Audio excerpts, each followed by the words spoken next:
80। पहली क्लास में हमने रेशियो का बेसिक जाना था। आज की क्लास में उसके आगे की चीजें पढ़ेंगे, क्योंकि प्रोपोर्शन का बेसिक प्लस एडवांस मैक्सिमम हमने खत्म कर लिया है। 80 से 90%, 10% प्रोपोर्शन बचा हुआ है, जिसपे बहुत मुश्किल मुश्किल सवाल इस बार के सीजीएल में भी पूछे गए, वो हम आखिरी क्लास में पढ़ेंगे। यानी ये रेशियो प्रोपोर्शन की अगली दोनों क्लास, आज की लगा के 3 क्लास बहुत इंपॉर्टेंट होने वाली। आज की क्लास में हम क्रॉस प्रोडक्ट भी सीखेंगे कि भाई जैसे अब ऐसे सवाल पेपर में आ जाते हैं कि एक स्कूल में लड़कों की संख्या का लड़कियों की संख्या से अनुपात 11:15 है। ठीक है,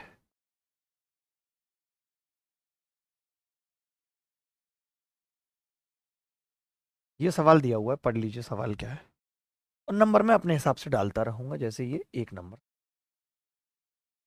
तो हमने क्या कहा, हमने कहा भाई अगर स्कूल में लड़के और लड़कियों की संख्या का अनुपात 11:15 है, स्कूल में लड़कियों की तुलना में लड़कियों की संख्या 200 अधिक है। ये बॉयज है, बड़ा बेसिक सा सवाल है।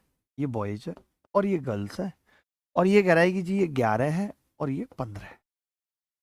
तो आपने कहा कि स्कूल में लड़कों की तुलना में लड़कियों की संख्या 200 अधिक है। मैंने आपसे पूछा, हम रेशियो में देखते हैं कि हमने लड़कों को 11 माना है, लड़कियों को 15 माना है, तो ये कितना अधिक है। आपने कहा ये 4 अधिक है। तो 4 की वैल्यू सवाल में कितनी होगी, आपने कहा 200 होगी। 4 की वैल्यू 200 होगी। अगर 4 की वैल्यू 200 है तो 1 की वैल्यू कितनी होगी, आप कहेंगे जी 1 की वैल्यू आ जाएगी 50। रेशियो का कंपैरिजन डायरेक्ट हमने संख्या से कर दिया। स्कूल में लड़कों की संख्या पूछ रहा है, लड़कों की संख्या स्कूल में पूछ रहा है, तो लड़कों की संख्या कितनी है जी, 11 है। यानी हमें 11 की वैल्यू बतानी है, तो 11 में 5 55, 550, यही उत्तर है। इस सवाल में भी सोचिए, कुछ लोग 750 उत्तर बता रहे हैं। इस सवाल का भी कुछ लोग 750 उत्तर बता रहे हैं। हम अगला छोटा सा सवाल पूछ रहे हैं। ये सवाल भी सीजीएल प्री 2023 में आया। सवाल क्या है देख सकते हो। दूसरा सवाल है, सवाल था कि एक बैग में लाल हरे और नीले पेन है, और लाल नीले और हरे पेन का अनुपात, लाल यानी कि रेड, हरे यानी कि ग्रीन, और नीले यानी कि ब्लू, आरजीबी कलर के पेन है, जिनका अनुपात है 7:4:9। बैग में पेनों की कुल संख्या 320 है। मैंने देखा कि अभी हमारे हिसाब से पेनों की कुल संख्या कितनी है, आपने कहा 7 4 11 9 20 है, और इस 20 की वैल्यू सवाल में 320 है। यानी गुणा कितने से कर रहे हैं, 16 से कर रहे हैं। 16 से कर रहे हैं, बोलो कर रहे हैं कि नहीं। तो आपने कहा हाँ हाँ कर रहे हैं, बिल्कुल कर रहे हैं 16 से। तो उनमें कितने पेन लाल थे ये बताना है, रेड पेन बताना है कितने होंगे। तो आपने कहा कि जी ये 16 है, और रेड पेन बताने हैं, तो 16 में 7 कितना होगा, 112। आप ये मल्टीपल से नहीं कर सकते थे, क्योंकि सारे ऑप्शन ही लगभग 7 के मल्टीपल थे। 112 उत्तर आ गया। क्या ये सवाल मुश्किल है, बहुत छोटे छोटे सवाल अभी आपसे मैंने पूछने शुरू किए, कुछ नहीं करा है। ये तीसरा सवाल है। एक इस तरीके के भी सवाल पेपर में आ रहे हैं। तो तीसरा सवाल क्या है देख सकते हैं।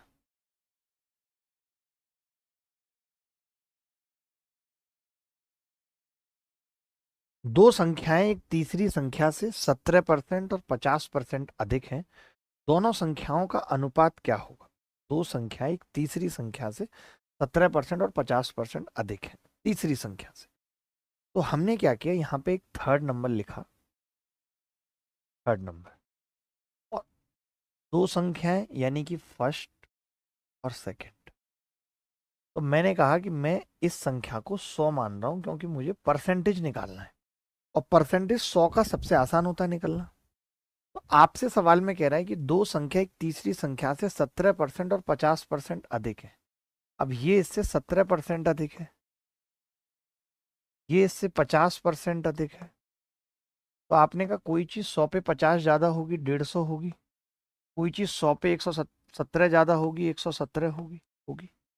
अब अनुपात पूछ रहा है दोनों का, तो मैंने 3 से भाग कर दिया। 3 से 3 तिया 9, 3 नीम 27, 3 पंजे 15 और 0 39:50 उत्तर आ गया।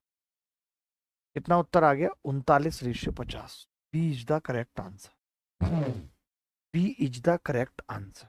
उससे पहले ऐसा सवाल सीजीएल मेंस 2022 में आया था। मैं कोई अपनी मर्जी से नहीं बताता हूं कुछ भी बात है। देखो भाई, दो संख्या तीसरी संख्या से एक थर्ड नंबर है और दो संख्याएं फर्स्ट और सेकंड। आपने कहा कि जी इसको 100 मान लेते हैं, हमने कहा मान लो जी। अब इससे 10% अधिक है यानी +10%, और ये इससे 25% अधिक है तो +25%। तो 110% या 110 ही लिख दो, रेशियो ही निकालना है, परसेंट से परसेंट कट जाएगा। 125, 110 और 125। अब आपने कहा कि जी 110 का मतलब 22 पंजे 110 और 25 पंजे 110, 25, 22:25 उत्तर आ गया। 22:25 उत्तर आ गया। ठीक है, चलो पढ़ाई करते हैं। आज 2-3 तरीके जानने भी हैं, मेहनत भी करनी है। दो संख्याएं ए और बी का अनुपात 13:17 है। यदि ए में 15% की वृद्धि और बी में 30% की वृद्धि होती है तो ए का बी से नया अनुपात ज्ञात करना है। क्या बड़ा सिंपल सवाल है। जब कभी ऐसा सवाल आता है तो हम कैसे करते हैं, जैसे ए है और ये बी है, ठीक है। ए और बी का अनुपात कितना है, 13 है और ये 17 है, ठीक है। अब आप ए में क्या कर रहे हो, आप ए में कर रहे हो महाराज 15% की वृद्धि और बी में कर रहे हो आप 30% की वृद्धि। तो 15% की वृद्धि करने के बाद कोई चीज कितनी हो जाती है, कोई चीज हो जाती है जी अपना 115%, और 30% की वृद्धि के बाद कोई चीज हो जाती है अपना 130%। तो जब ऐसा सवाल आता है तो हम इसका 15% निकालने पे फोकस नहीं करते पागलों की तरह। हम कहते हैं कि जी ये अब 13 की बजाय 13 गुणा 115 हो जाएगा, 13 गुणा 115 हो जाएगा, और ये 17 गुणा 130 हो जाएगा, ये 17 गुणा 130 हो जाएगा, ठीक है। मैंने कहा जी 5 से भाग लगाया तो आपने कहा 5 से ये 23 बार कटेगा, और 5 से 10 2 बार कटेगा, और 13 से 13 निपट जाएगा बेटा। तो ये रेशियो आ गया 23:34। तो जब भी कभी ऐसा सवाल आएगा हम डायरेक्ट क्या करेंगे कि अगर 15% बढ़ रहा है तो 115 से गुणा, 30% बढ़ रहा है तो 130 से गुणा। तो उत्तर आ गया जी 23:34। कोई डाउट है तो बताओ, बोलो। चलिए आगे बढ़ते हैं। अब एक दो टाइप के और सवाल सीखेंगे और फिर सीधे सीधे हम आ जाएंगे इस पे, ठीक है। चलो, एक कॉलेज में कला और वाणिज्य संख्या में छात्र क्रमशः 4:5 के अनुपात में थे। जब वाणिज्य संख्या में 65 और छात्र शामिल हुए तो अनुपात 8:11 हो गया। आप सवाल पढ़ो, तब तक मैं इसका चित्र बना रहा हूं। कला बोले तो 8 और कॉमर्स बोले तो C, ठीक है। और छात्र कितने हैं, 4:5 के अनुपात, 4:5 के अनुपात में, ठीक है। अब वाणिज्य में 65 छात्र और आते हैं, वाणिज्य बोले तो कॉमर्स में 65 छात्र और आते हैं, 65 छात्र और आते हैं, ठीक है। तो ये अनुपात हो जाता है 8:11। तो ये अनुपात हो जाता है 8:11। ध्यान से समझना, मैंने क्या कहा, मैंने कहा कि ये 4:5 है, 8 और कॉमर्स, ठीक है, 4:5, और ये 8:11 है। कितना बढ़ गया, तो आपने कहा ये वाला 65 बढ़। लेकिन एक चीज समझनी होगी यहाँ पे, हम ये कह रहे हैं कि यार ये तो 4 है 8 और आपने 8 कर दिया, ये भी डबल कर दिया, ये तो सेम रखना पड़ेगा। क्यों, क्योंकि 8 में कोई बच्चा आ नहीं रहा, बच्चे जो आ रहे हैं वो कॉमर्स में आ रहे हैं, 8 में कोई नहीं आ रहा, यानी कि 8 सेम करना पड़ेगा, और सेम करना पड़ेगा तो कितना हो जाएगा जी, हमने इसको 2 से गुणा कर दिया, इसको कट किया हमने और 2 से गुणा कर दिया। 2 चौक 8 और 2 पंजे, हमने क्या कर दिया, 2 चौक 8 और 2 पंजे 10, ठीक है। 2 चौक 8 और 2 पंजे 10। अब आप समझेंगे कितना बढ़ गया ये, तो अब आप कह रहे हैं एक बढ़ गया, उस एक की वैल्यू 65 है, सब एक की वैल्यू 65 है। तो कला में छात्र की संख्या पूछ रहा है हमसे, 8 की वैल्यू पूछ रहा है। अगर एक की 65 है तो 8 की कितनी होगी, 8 गुणा 65। अब जल्दी से गुणा कैसे करते हैं ये समझो। मैं इसका 2 ले गया भाग के, कितना हो गया 130, और 4 से गुणा होगी, 13 चौका 52, तो 520 उत्तर। जब 65 को 8 से गुणा करनी होती है तो या तो एक तरीका था 8 छिंग 48, 8 पंजे 40, यानी 480 और 40 520, या फिर 65 दूनी 130, चौका 13 चौका 52, सीधे पता है 500। एक पार्टी में जेंट्स की महिलाओं की संख्या का अनुपात 3:2 था। एक पार्टी में जेंट्स और महिलाओं की संख्या का अनुपात 3:2 था। जब पार्टी में 20 और जेंट्स शामिल हुए तो अनुपात उल्टा हो गया। तो बताइए पार्टी में उपस्थित महिलाओं की संख्या बताइए। फटाफट से बताना है क्या उत्तर हो, फटाफट से उत्तर बताना है क्या उत्तर होगा। जेंट्स मतलब जे से आएगा, हाँ जी से आएगा, और महिलाएं मतलब वुमेन, जी और डब्ल्यू। गर्ल और वीमेन मत समझ लेना। आपने कहा कि जी इनका अनुपात 3:2 है। इनका अनुपात कितना है? 3:2। जब पार्टी में 20 और जेंट शामिल हुए, जब पार्टी में 20 और जेंट शामिल हुए तो अनुपात उल्टा हो गया, यानी 2:3। अब आपको एक चीज समझनी पड़ेगी कि पार्टी में जेंट शामिल हुए हैं, महिलाएं तो उतनी की उतनी है, तो हमें महिलाओं को सेम बनाना पड़ेगा।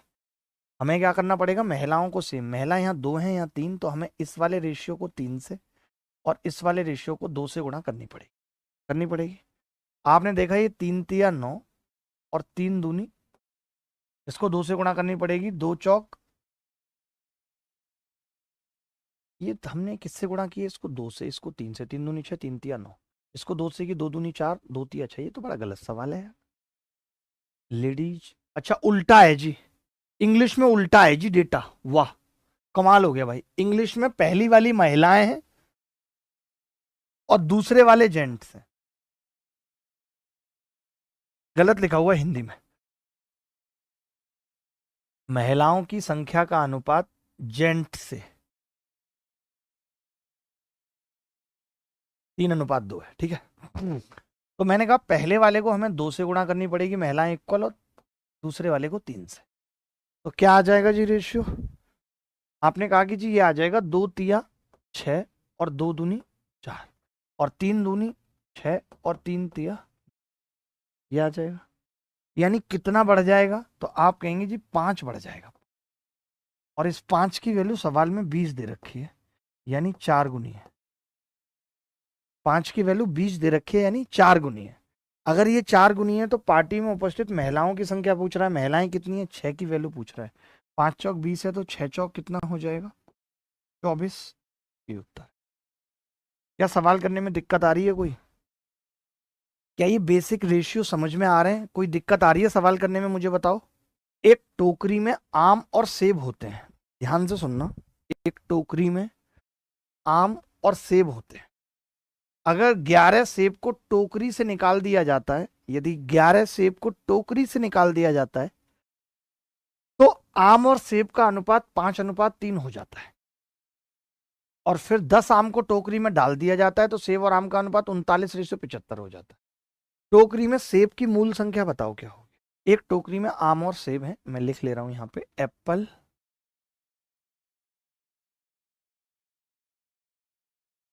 और मैंगो है। मैंगो पहले है, मैंगो और एप्पल। अगर टोकरी में 11 सेब को टोकरी से निकाल लिया जाता है, हमने क्या किया? टोकरी से 11 सेब निकाल दिए, तो आम और सेब का अनुपात 5:3 हो जाता है। और फिर 10 आम टोकरी में डाल दिए, 10 आम टोकरी में डाल दिए, ये प्लस 10 आम, तो ये अनुपात 39:75 हो। मैं आपसे एक बात पूछना चाहता हूं या कहना चाहता हूं कि इस येलो पॉइंट के बाद या येलो लाइन के बाद, जो ये येलो लाइन है, इस लाइन के बाद क्या मैंने एप्पल को छेड़ा है? बताओ आप मुझे। क्या इस येलो लाइन के बाद मैंने एप्पल को छेड़ा है? तो आप कहेंगे नहीं मैंने एप्पल को नहीं छेड़ा, मैंने मैंगो को छेड़ा, मैंगो 10 बढ़ाए हैं, तो एप्पल सेम होने चाहिए। तो मैंने इस रेशियो को काट के क्या लिख दिया? मैंने इस रेशियो को काट के एप्पल सेम कर दिए। 25 तिया 75, 25 तिया 75 और 25 पंजे 125। सेब और आम का अनुपात, ओहो फिर उल्टा लिख दिया हमने, फिर उल्टा लिख दिया। हम गधे थे, गधे हैं, गधे रहेंगे। तो ये 75:39 करना पड़ेगा मुझे।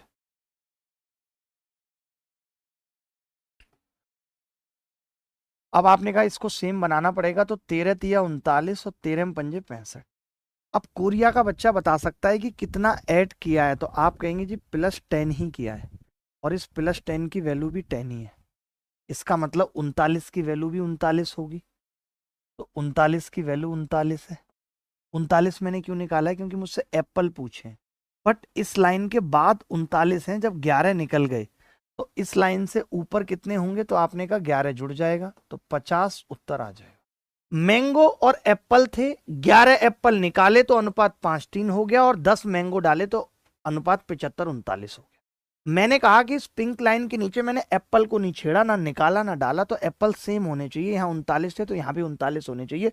13 से गुणा कर दिया, 13 तिया 39, 13 में पंजे 65, यानी यहाँ पे मैंगो 65 थे और फिर 75 हो गए। 10 डाला, और सवाल में भी कह रहा है 10 डाला, तो 10 की वैल्यू 10 है, 39 की 39 आ गई। यानी इस पिंक लाइन के नीचे एप्पल 39 बचे थे 11 निकलने के बाद, तो उससे पहले कितने थे? 39 + 11 50। भाई आप ऐसे समझो कि दो चीजों का अनुपात ए अनुपात बी है, और आपने कुछ घटाया है जोड़ा, तो ये अनुपात हो गया x/y, और आपने इक्वल जोड़ा या घटाया है।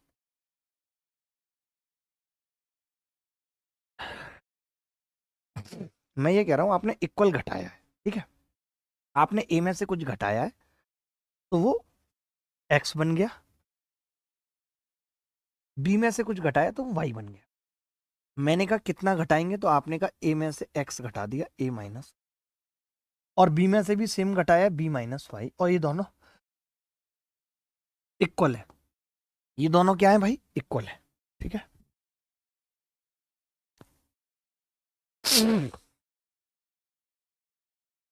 Jai Hind sir, how old are you? मैं अच्छा हूं, अभी 18 साल का हुआ हूं। देखो, अब आप ये कह रहे थे कि इन दोनों का अंतर बराबर है, बी और वाई का, ए और एक्स का अंतर बराबर है, ए और एक्स का और बी और वाई का अंतर बराबर है, आप ये कह रहे थे, ठीक है, कह रहे थे भाई।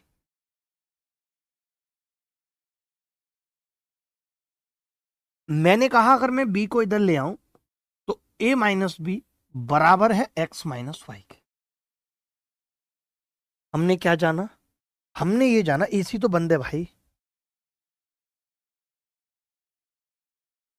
हमने ये जाना, एक नई बात हमने क्या जानी? हमने ये जानी, अगर आप चाहते हो कि इन दोनों का अंतर बराबर हो, ये, तो उसके लिए जरूरी है, उसके लिए जरूरी है कि ए और बी, यानी ये और ये अंतर बराबर हो, बस। तो हमने एक चीज यहां पे जान ली। क्या जान लिया हमने? हमने ये जान लिया कि इन दोनों का अंतर अगर बराबर करना है तो वो तभी पॉसिबल है जब इन दोनों का अंतर बराबर, ठीक है भाई।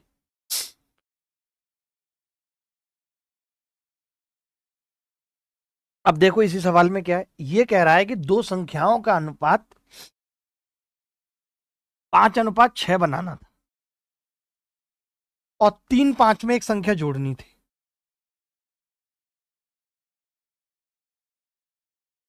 हम्म।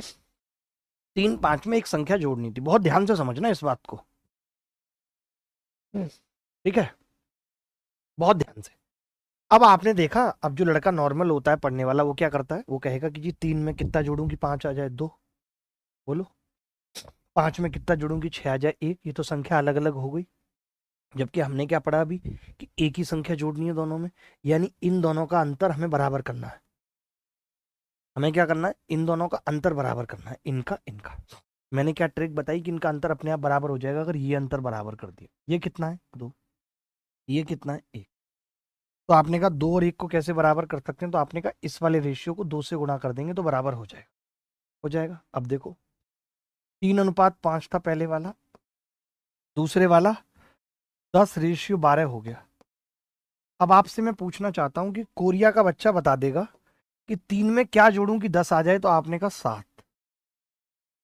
5 में क्या जोड़ूं कि 12 आ जाए? तो आपने कहा 7। यानी छोटे से छोटी संख्या जो जोड़नी होगी रेशियो में, वो जोड़नी होगी 7। 7 जोड़ने पे ये रेशियो इक्वल आ जाएंगे। बोलो भाई, क्या ये सवाल मुश्किल था? ये अंतर आप इक्वल कर पाएंगे कभी भी जरूरत पड़ेगी तो? क्या ये अंतर आप इक्वल कर पाएंगे कभी भी जरूरत पड़ेगी तो? बोलो, आप करो आदि भाई इस सवाल को। दो संख्या 1:2 के अनुपात में है, यदि प्रत्येक संख्या में 10 जोड़ा जाता है तो अनुपात 11:20 हो जाता है, तो दोनों संख्याओं का माध्य ज्ञात कीजिए क्या है। तो भाई अब आप कह रहे हो कि दो संख्याओं का अनुपात 1:2 है, आपने प्रत्येक संख्या में 10 जोड़ा तो 11:20 हो गया।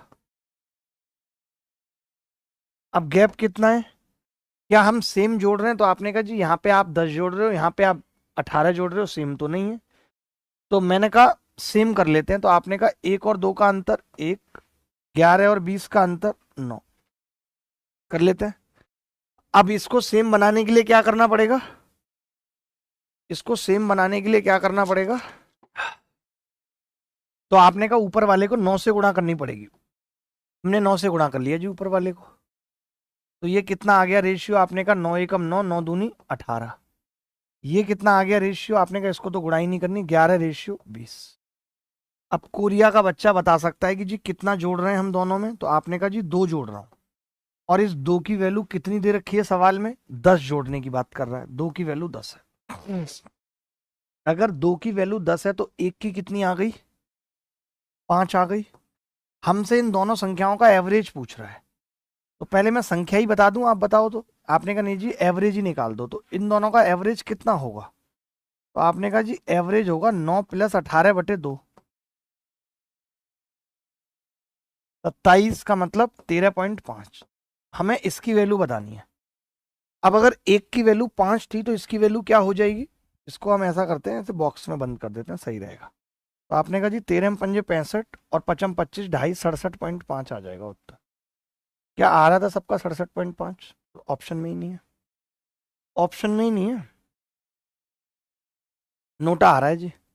इसको 67 बना लीजिए फिर, B is the correct answer. बोलो। अब इन्होंने ये नहीं कहा है ना कि कौन से नंबर का निकालना है, अगर इन दोनों नंबर का पूछा होता तो उत्तर आ जाता क्या, तो भी नहीं आता उत्तर तो, क्योंकि दोनों में 10 जोड़ रहे हो तो 10 और बढ़ जाता, तब 77.5 आता। नंबर मतलब पुराने नंबर की बात कर रहा है। चलिए आगे बढ़ते हैं।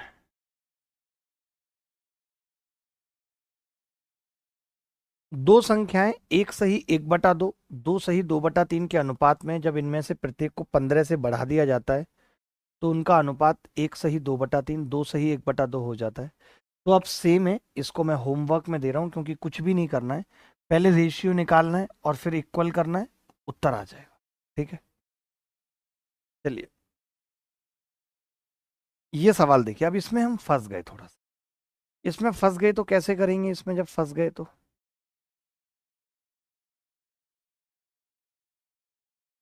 बताता हूँ, इसी को बता देता हूँ दूसरे तरीके से। ये जो सवाल है ना, इसी को दूसरे तरीके से बता दूं ताकि आप क्रॉस प्रोडक्ट भी सीख पाए। एक मेथड होता है क्रॉस प्रोडक्ट मेथड, आप हेडिंग लगाइए क्रॉस प्रोडक्ट मेथड क्या होता है समझ लीजिए एक बार। ठीक है, क्योंकि जब अलग अलग संख्याएं होंगी ना तब मुश्किल फंस जाएगी। यहाँ पे तो सेम संख्याएं तो हम सवाल कर पा रहे हैं, बट अलग अलग होंगी तो मुश्किल फंस जाएगी कैसे। तब हम क्या कहते हैं, एक बात बताओ, अगर किसी इंजीनियर को इस सवाल को करने के लिए दे दिया जाए तो इंजीनियर कैसे करेगा, आप बताओ। इंजीनियर कहेगा जी दो संख्याएं 1 और 2 के अनुपात में है, तो मैं इनको मान लेता हूं x और 2x, ये मान लेगा इंजीनियर। इंजीनियर का यही तरीका होता है कि वो क्या करेगा, x और 2x मान लेगा। आपने कहा प्रत्येक संख्या में 10 जोड़ा, तो ऊपर मैं 10 ऐड करूंगा और फिर नीचे 10 ऐड करूंगा। आपने कहा अब ये अनुपात हो गया 11/20 x निकालने के लिए, भाई x है कितना, आपने मल्टीप्लाई किया 20 का इससे मल्टीप्लाई करेंगे कितना होगा 20x, और 10 का 20 से करेंगे कितना होगा 200, 11 की इससे करेंगे 22x और 11 की इससे करेंगे 110, तो 2x कितना आ गया, 2x बराबर आ गया जी, गड़बड़ हो गई क्या कुछ, 11 एकम 11, 10 जोड़ा था ना प्रत्येक संख्या में, ठीक है, 11/20 हो गया था, 11 दूनी 22x और 110 और 20x और 10x, तो 2x बराबर 90 आ रहा है, 90 आ रहा है 2x बराबर, यानी x कितना आ रहा है 45, x 45 आ रहा है। और संख्याएं कितनी आ रही हैं फिर, अगर x 45 है तो ये वाली संख्या 45 और ये वाली संख्या 90, और दोनों का एवरेज ले लेंगे तो कितना आ जाएगा 67.5, यही आ जाएगा। लेकिन इसी चीज को हम क्या करते हैं, इसी चीज को हम क्या करते हैं, मैं आपको बताता हूं, इसी चीज को हम क्या करते हैं, क्रॉस प्रोडक्ट मेथड से करते हैं। अच्छा, इस मेथड का नाम क्रॉस प्रोडक्ट क्यों लगा? आपने सुना होगा जिस तरीके से मैंने इस सवाल को किया है, this is called cross multiplication, कहते हैं कि नहीं? इस मल्टीप्लाई को क्रॉस मल्टीप्लीकेशन कहते हैं कि नहीं, ये बताओ। कहते हैं, बिल्कुल, इसको क्रॉस मल्टीप्लीकेशन कहते हैं। अगर ये क्रॉस मल्टीप्लीकेशन है, अब क्रॉस प्रोडक्ट क्या होता है कि जैसे 1:2 है तो 1:2 लिखो, 11:20 है, यहां पे आपको वो संख्या लिखनी है जो इन दोनों रेशियो के बीच में रिश्ता है। तो आप कहेंगे इन दोनों के बीच में रिश्ता है जी +10 का, आपने 10 जोड़ा है। अगर प्लस प्लस है तो लिखने की जरूरत नहीं है, माइनस माइनस है तो लिखने की जरूरत नहीं है, अगर प्लस माइनस है तो साइन लिखने की जरूरत है क्रॉस प्रोडक्ट में। ठीक है, आपने कहा कि जी गुणा कैसे करेंगे, दो क्रॉस प्रोडक्ट का अंतर निकालेंगे, 20 एकम 20 और 11 दूनी 22 का अंतर आ गया 2। यहां पे भी हम यही कर रहे थे, 20x और 22x का अंतर निकाल रहे थे 2x। यहां पे भी वही है, 20 एकम 20, 11 दूनी 22। ठीक है, फिर हमने कहा दूसरे वाले क्रॉस प्रोडक्ट का क्या होगा, 110 और 200 का अंतर कितना आ गया, 90। 2 की वैल्यू कितनी आ गई, 90। अगर 2 की वैल्यू 90 है तो 1 की कितनी आ जाएगी जी, 45। तो वही चीज जो वहां पे आ रही थी यहां पे भी आ गई, 1 की 45 और दूसरी संख्या 2 की, खेल खत्म। तो आपको एक क्रॉस प्रोडक्ट समझ में आया? अगर नहीं आया तो भी चिंता की बात नहीं है, क्योंकि इस पे हम बहुत सवाल करेंगे। आज की क्लास का जितना भी टाइम बचा है अभी, वो सब क्रॉस प्रोडक्ट पे जाएगा, कुछ भी और नहीं पढ़ाया जाएगा, कुछ भी नया नहीं पढ़ाया जाएगा, क्रॉस प्रोडक्ट ही पढ़ाया जाएगा। वो बहुत इंपॉर्टेंट है, क्रॉस प्रोडक्ट मेथड बहुत इंपॉर्टेंट है। देखो भाई, दो संख्याएं 2:3 के अनुपात में, मैंने दोनों संख्याएं लिख दी हैं 2:3। यदि पहले 2 घटाया जाता है, पहले 2 घटाया जाता है और फिर 2 को दूसरे में जोड़ा जाता है तो अनुपात 1:2 हो जाता है। पहले वाले में क्या हो रहा है, 2 घटाया जा रहा है और दूसरे में 2 जोड़ा जा रहा है। 2 घटाया गया है, 2 जोड़ा गया है, बोलो है या नहीं? क्लियर है बात? मैंने क्रॉस प्रोडक्ट लगाया, 2 दूनी 4, 4 में से 3 गया, 1 बच गया। 1 की वैल्यू क्या होगी? तो आपने कहा कि जी 1 दूनी 2 और 2 दूनी 4, यानी 2 में से 4 घटेगा तो कितना बचेगा, 6। 1 की वैल्यू कितनी आ गई, 6। अब 1 की 6 आई है और सवालों में दोनों संख्याओं का अंतर पूछ रहा है, 1 की वैल्यू पूछ रहा है, तो वो 6 उत्तर आ जाएगा। इससे सरल तरीका नहीं हो सकता इस सवाल को करने का। चाहे आप इंजीनियर हो, चाहे आप कुछ भी हो, ये क्रॉस प्रोडक्ट मेथड आपको सीखना है। कैसे निकाला, 1 दूनी 2 और -(-4), तो -(-4) +4 हो जाएगा। ये देखो, ये अच्छा सवाल है, लगाओ दिमाग थोड़ा, उत्तर बताओ जल्दी। सवाल पढ़ दूं, जब दो दिए गए संख्याओं में से प्रत्येक में 1 जोड़ा जाता है तो उनका अनुपात 3:4 हो जाता है, और जब 5 को प्रत्येक से घटाया जाता है तो अनुपात 7:10 हो जाता है। तो संख्याओं में से एक ज्ञात करें, find one of the numbers. बनेगा रविराज, बनेगा। देखो, दो संख्याओं में से प्रत्येक में 1 जोड़ा जाता है तो अनुपात 3:4 हो गया, और जब प्रत्येक को 5 से घटाया जाता है तो अनुपात 7:10 हो गया। मैं कह रहा हूं कि जब प्रत्येक से 5 घटाया जाता है, 5 is subtracted from each, English ठीक है, हिंदी गलत है। तो मैं इस सवाल को तो कोई क्रॉस प्रोडक्ट नहीं लगा रहा, बस इसका अनुपात सेम कर रहा हूं। तो आपने कहा जी इसका अंतर है 1 और इसका अंतर है 3, इसको सेम करने के लिए इसको 3 से गुणा करनी पड़ेगी। तो मैंने कर ली, मैंने लिखा 3 तिया 9 और 3 चौक 12 और उसको 7:10। बोलो, 7:10। अब आपसे मैं खुद ही पूछ रहा हूं कि कितना घटाया जा रहा है, आप बता सकते हैं मुझे? तो आप कहेंगे जी 2 घटाया जा रहा है, 2। और इस 2 जो है ये वैल्यू किसकी है, 5 की। 2 वैल्यू किसकी है जी, 5 की। 5 की वैल्यू 2 है। अच्छा, आपको पता है 1 जोड़ा गया था, यहां पे +1 हुआ था दोनों में। तो मुझे आप बता सकते हो कि 5 अगर रेशियो में, जैसे मुझसे रेशियो पूछा है तो मैं नंबर नहीं निकाल रहा, वरना जनरली बच्चा क्या करेगा कि 2 की वैल्यू 5 है तो 9 की निकालेगा, 12 की नंबर, और 1 घटा देगा, क्योंकि पुराना वाला पूछा है हमसे। तो पूछा क्या सवाल में? अच्छा, हमसे ये वाली संख्याएं पूछी, ठीक है, तो निकाल सकते हैं, कोई बड़ी बात नहीं है। चलो ऐसे ही कर लेते हैं, जब आपको ऐसे ही पड़ी है तो। अब देखो एक बात तो तय है कि संख्या पॉइंटों में नहीं है, और मैंने देखा जब संख्याएं पॉइंटों में नहीं है, और मैंने देखा कि ये 9 वाली तो पॉइंट में आएगी क्योंकि 2 की वैल्यू 5 है। अगर 2 की 5 है तो 12 की कितनी होगी? आपने कहा 30 होगी। दो छक्के के 12, 6 पंजे 30। और बेटा ये 30 तब है जब आपने एक जोड़ा है, बोलो। तो फिर ये कितनी रही होगी? 29। और यही उत्तर है, क्योंकि पहली वाली संख्या तो पॉइंटों में आएगी, ऑप्शन में नहीं है। 29 इज द करेक्ट आंसर। आ रहा था किसी का 29? दो छक्के 12 और 5 छिंग 30। अगर 2 की वैल्यू 5 है तो 12 की 30 होगी, तो जो संख्या होगी वो 29 होगी, ई ऑप्शन। कैसे आप लोगों का उत्तर गलत आ जाता है, मेरी समझ में नहीं आता। 9 की इसलिए नहीं रखा क्योंकि कोई एक नंबर पूछा है, और अगर 2 की 5 है तो 1 की 2.5 होगी, 9 की पॉइंटों में आएगी, एक घटाएंगे तो भी पॉइंट में आएगा, और पॉइंट में एक भी ऑप्शन नहीं है। ए और बी की मासिक आय का अनुपात 4:5 है। अगर हम इनकम की बात करें, इनकम, तो वो 4:5 है। उनके मासिक व्यय का अनुपात 3:8 है, यानी एक्सपेंडिचर कितना है? 3:8 है। ए की आय बी के व्यय के बराबर है। बड़ा नकली सवाल पूछा है, ये कह रहा है income of A is equal to expenditure of B. वाह। तो ए और बी की बचत का अनुपात बताओ। गजब सवाल पूछा है, ध्यान से सुनना। ए की आय, ये एक्सपेंडिचर है, ए की आय, ए कौन सा है? ये। और बी के एक्सपेंडिचर के बराबर है, यानी ये 8 के बराबर है ये। तो मैंने कहा इसको कैसे लिखेंगे, तो आपने कहा 2 से गुणा करना पड़ेगा। 8 और 10, और ये 3 और 8। अब कोरिया का बच्चा बता सकता है कि जो सेविंग होती है वो इनकम माइनस एक्सपेंडिचर होती है। इनकम माइनस एक्सपेंडिचर होती है। मैंने घटा दिया तो 8 में से 3 गया, कितना बचेगा? 5। 10 में से 8 गया, कितना बचेगा? 2। तो 5:2 उत्तर आ जाएगा। इससे सरल और अच्छा सवाल नहीं मिल सकता। यहां से हमने क्या सीखा? यहां से हमने सीखा कि इनकम जो होती है वो एक्सपेंडिचर प्लस सेविंग होती है। अगर कभी एक्सपेंडिचर की बात आएगी, इसका मतलब इनकम में से सेविंग घटानी है। कभी सेविंग की बात आएगी तो इनकम में से एक्सपेंडिचर घटाना है। और कभी इनकम की बात आएगी तो एक्सपेंडिचर और सेविंग दोनों को जोड़ना है। आजकल के यूथ की सेविंग तो कुछ होती नहीं है, सब कुछ एक्सपेंडिचर है। तो सेविंग 0 तो इनकम बराबर एक्सपेंडिचर हो गया। आपने कहा 80% का मतलब होता है 4/5। 60% का मतलब क्या है? 3/5। यही होता है।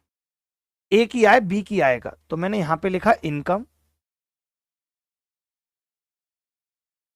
ए की आय बी की आय का 4/5 है, यानी अगर ये 5 है तो ये 4 है, ये बोल रहा है। अब ये कह रहा है कि ए का खर्च बी के खर्च का, ए का खर्च बी के खर्च का 3/5 है। 3/5। ए की आय बी के व्यय के 90% के बराबर है। ये इन्होंने लफड़ा डाल दिया, ध्यान से सुनना। लफड़ा डाल दिया, ध्यान से सुनना कि ए की आय बी के व्यय के 90% के बराबर है। इसका 90% है ये, 90%। अब इसका 90% होता कितना है? लफड़ा फंस गया। ए की आय बी के व्यय के 90%, तो इसका 90% होगा 4.5। इसको 4.5 बनाना पड़ेगा। हमने कहा यार 4.5। अब जैसे ये जो पॉइंटों में बातें आ जाती हैं तो ये तकलीफ देती हैं, तो आप नहीं बना सकते, आपको बनाने में दिक्कत होगी। तो हम क्या करते हैं, हमने कहा कि भाई ऐसा है, पहले तुम इन्हें इक्वल करो। तो आपने कहा इसको 5 से गुणा करनी पड़ेगी, इसको 4 से करनी पड़ेगी, ये इक्वल हो जाएंगे 20-20। बोलो, पहले इसको 5 से, इसको 4 से इक्वल हो जाएंगे। अब आपको पता है कि ये इसका 90% है, यानी अब इसको 10 बनाना है और इसको 9 बनाना है। खेल खत्म। इसको 10 बनाना है, इसको 9 बनाना है। मेरी बात सुनो, नीचे वाला 10 होगा तो ऊपर वाले को 9 होना चाहिए। 90। अब आप चाहो तो चेक भी कर सकते हो। 5 चौक 20, 2.5, 200। 200 का 90% कितना होगा? 180। 9 पंजे 45, 100 का 180। आ गया है नहीं? ये बात आई नहीं आई समझ में? बोलो। तो हमने जब गुणा किया तो हमने देखा यार इसमें तो कॉमन आ रही हैं चीजें, तो इतना लंबा गुणा करने की क्या जरूरत है? 5 से ये काट दिया इसको, यानी हमने सिर्फ गुणा 9 से की, तो 9 चौक, सवाल थोड़ा छोटा करना पड़ेगा।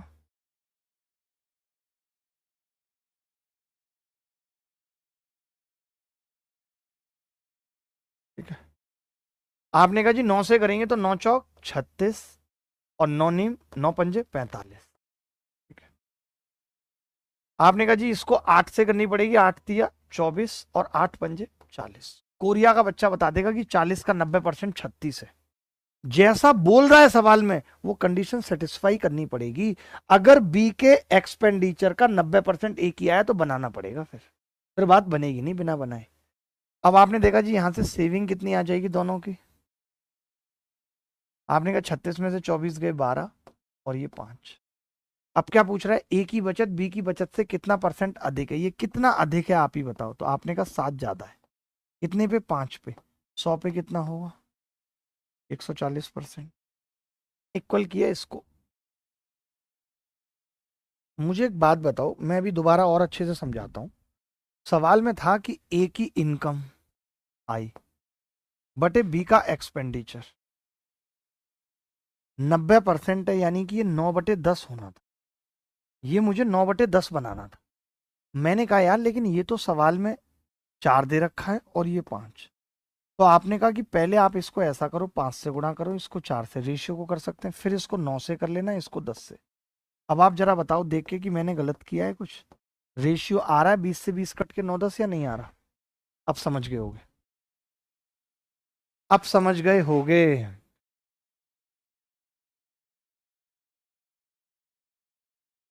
ओ,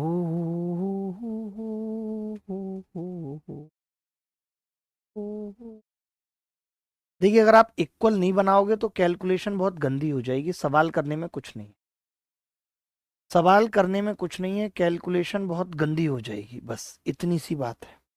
ब्रीफ में ही समझाया है, ऐसा नहीं है कि कहीं ब्रीफ समझाने में गलती की है। वो थोड़ा पॉइंट का मामला फंस रहा है इसलिए दिक्कत आ रही है। आप समझ जाओगे। और सवाल करेंगे, कोई ऐसा एक सवाल नहीं है। आप ये आईसीआर असिस्टेंट में आया हुआ सवाल देखिए।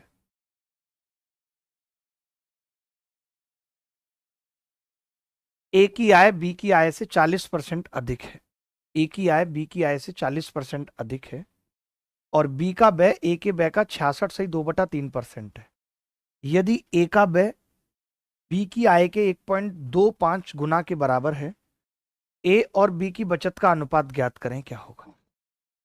ए की आय बी की आय से 40% अधिक है। 40% का मतलब होता है 2/5। ए की आय बी की आय से 40% अधिक है। ए और बी 40% अधिक यानी उसकी 5 तो उसकी 7 है। ठीक है, इनकम की बात हो रही है। ए के व्यय का बी का व्यय ए के व्यय का 2/3 है। 66 से 2/3% यानी 2/3। ये आपको परसेंटेज में याद कराई जाएंगी, बताया जाएगा कैसे निकलता है। बी का खर्चा ये सबको पता है या नहीं। बी का खर्चा ए के खर्च का, बी का खर्चा ए के खर्च का 2/3 है, यानी अगर ये 3 है तो ये 2 है। ये एक्सपेंडिचर की बात हो रही है। आपने कहा ए का व्यय बी की आय का 1.25 गुना है। ए का खर्चा ये रहा, बी की आय का 1.25 गुना है। तो देखिए 1 आप यहां पे लिख लो, ए का बराबर बी का कितना है 1.25 यानी 5/4। यानी मैं ये कह सकता हूं कि ए का एक्सपेंडिचर और बी की इनकम का जो रेशियो है वो 5:4 का होना चाहिए। बोलो होना चाहिए। ये दिख रही है साफ बात, इसीलिए बार बार सवाल करा रहा हूं ताकि आपको समझ में आए। ए का एक्सपेंडिचर, अब ये तो 5:4 का है लेकिन यहां सवाल में तो ये 3:5 का है, बड़ी दिक्कत हो रही है। बोलो। तो आपने कहा जी इसको सेम कर लेते हैं, इसको 3 से गुणा करते हैं, इसको 5 से। तो ये भी 15 हो जाएगा, ये भी 15 हो जाएगा। अब हमें बनाना क्या है, ए के एक्सपेंडिचर को तो हमें 5 बनाना है, 5 से गुणा करके, और बी की इनकम को हमें 4 बनाना है, 4 से गुणा। कुछ कॉमन भी नहीं आया। 4 तिया कितना होगा ये, तो आपने कहा 12 से गुणा होगी, तो 12 सत्ते 84 और 12 में पंजे 7। ये 25 से गुणा होगी, 25 तिया 75 और 25 दूनी 50। अब सेविंग का रेशियो कोरिया का बच्चा बता सकता है। सेविंग का रेशियो कोरिया का बच्चा बता सकता है। सेविंग होती है इनकम माइनस एक्सपेंडिचर। 84 में से 75 गए 9 और 60 में से 50 गए 10, तो 9:10 आ गया। देखिए तुक्का मत मारिए और नेट से उत्तर निकाल के मत बताइए, मैं आपको बता दूं। सीजीएल मेंस 2022 में आए हुए एक सवाल करना है। 2 कर्मचारियों की आय का अनुपात 7:4 है और उनके खर्च का अनुपात 3:1 है। उनमें से प्रत्येक 4800 रुपए की प्रति माह बचत करता है, तो उनकी मासिक आय का योग क्या है? ये तो तय हो गया कि मासिक आय 7 और 4 11 के अनुपात में है, तो 11 योग होगा। तो कौन सी संख्या 11 से कट रही है? आपने कहा ये 11 से नहीं कट रही। कट रही है 11 से? नहीं कट रही। ये 11 से कट रही है, 2 में से 0 गया 0, ये भी 11 से नहीं कट रही। मैंने कहा जी 2 में से 0 गया, 1 में से 1 गया और 0 में से, ये 11 से कट रही है, उत्तर हो सकता है। ये 5 में से 0 गया, 8 में से 1 गया 7, ये भी नहीं कट रही, यानी ए उत्तर है। इस सवाल को करने के लिए मैंने कोई दिमाग नहीं लगाया किसी भी प्रकार का। देखो भाई कैसे करेंगे। इनकम कितना अनुपात है? 7:4 का। एक तो मैंने तरीका बता दिया कि 11 से कटेगा, और पहला ही ऑप्शन चेक करने पे 11 से कट रहा है। और खर्च का अनुपात, एक्सपेंडिचर कितना है? 3:1। 3:1। प्रत्येक आदमी 4800 रुपये बचाता है। 4800 सेविंग है। 4800। आपको पता है हमने क्रॉस प्रोडक्ट बताया था कि इसमें से एक घट रहा है और इतना बच रहा है, या जुड़ रहा है तो ये बच रहा है, तो हम क्रॉस प्रोडक्ट लगा सकते हैं। हम इक्वल वाला मेथड भी लगा सकते हैं। देखना आप जरा ध्यान से। मैंने कहा 7 एकम 7 और 4 तिया 12। 7 एकम 7 और 4 तिया 12, यानी 5 की वैल्यू होगी 48 की 3 से गुणा, फिर 48 की 1 से गुणा, और अंतर निकालेंगे तो 48 की 2 से गुणा आ जाएगी, यानी 9600। 5 की वैल्यू आ गई 9600। एक की कितनी होगी यहाँ से? 5 एकम 5, 5 नीम 45, 5 दूनी 10, 1920। हमसे क्या पूछ रहा है? 7 और 4 11 की वैल्यू पूछ रहा है।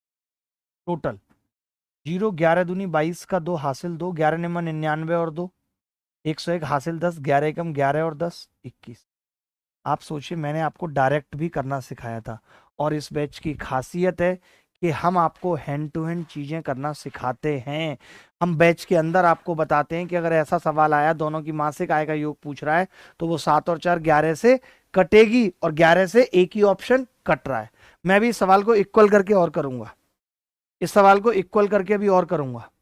इसका अगला तरीका बताता हूं आपको, इसी सेम सवाल का नॉर्मल वाला मेथड जो हमने सीखा था। कहां भाग रहे हो बेटे तुम? हमने क्या सीखा था कि अगर ये सेम बचत कर रहे हैं दोनों, तो फिर अंतर सेम होना चाहिए। अगर ये 7 है और 3, 4 बचा, 4 में से 1 गया, 3 बचा, तो ये तो सेम नहीं है। ये सेम क्यों नहीं है? क्योंकि इसको सेम बनाने के लिए इसको सेम बनाना पड़ेगा। ये 3 है और ये 2 है, तो आपने कहा अगर इसको सेम बनाना चाहता हूं तो इसको 3 से गुणा करनी पड़ेगी, और इसको 2 से। 2 से ठीक है, करनी पड़ेगी कि नहीं?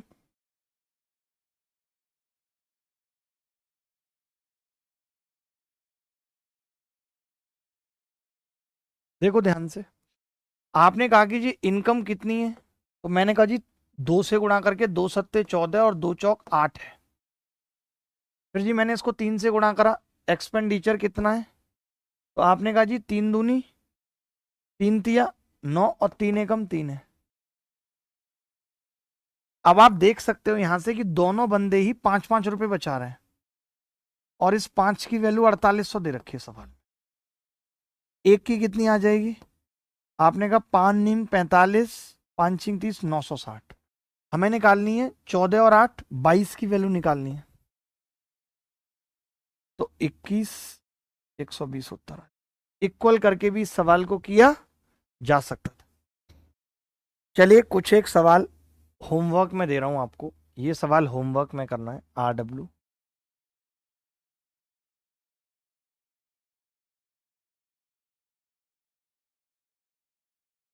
ये सवाल होमवर्क में करना है।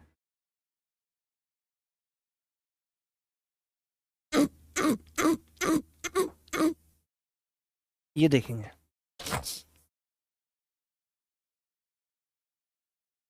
होमवर्क में दे देता हूँ, ये सब सवाल डिस्कस करूंगा। कौन सा डिस्कस करूंगा? जिस पे HW लिख रहा हूँ, HW लिख रहा हूं, उसे अगली क्लास में डिस्कस करूंगा, बाकी नहीं। ये छोटे मोटे सवाल हैं, अगर आपसे ये भी नहीं हो पाते तो कोई मतलब नहीं है।